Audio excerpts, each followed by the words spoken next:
त्यामुळे तिथून सगळी लोक आली. हर्षवर्धन दादा सपकाळांना आपल्या खासदारांच्या कार्यालयावर भेटली आणि सगळ्यांनी सांगितलं की आम्ही डटके काँग्रेस के साथ खडे आहे, आप चिंता मत करो. शहरात सुद्धा मोठ्या प्रमाणात नगरसेवक आपल्या बाजूने आपल्या पाठीशी खंबीरपणे राहिले. म्हणून आता इथून पुढे आम्ही जी मंडळी राहिली त्यांना सगळ्यांना सोबत घेऊन आणि जो काही जनता जनार्दनामध्ये आमचा मतदाराचा वर्ग आहे, टक्का आहे, तो सोबत घेऊन आम्ही पुढचं मार्गक्रमण करू.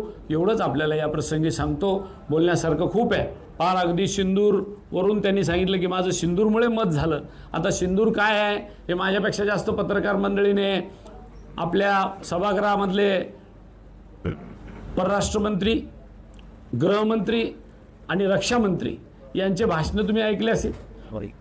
त्यांनी कॉलर टाईट करून सांगितलं मी इतिहासाचा विद्यार्थी आहे. ज्या वर्षी सरदार वल्लभभाई पटेलच नव्हते त्या वर्षी त्यांनी सांगितलं सिंधू करार झाला आणि सरदार वल्लभभाई पटेलने त्याला विरोध केला. अहो त्यांचं निधन 50ला झालं, 1950ला, आणि सिंधू करार 1960ला झाला.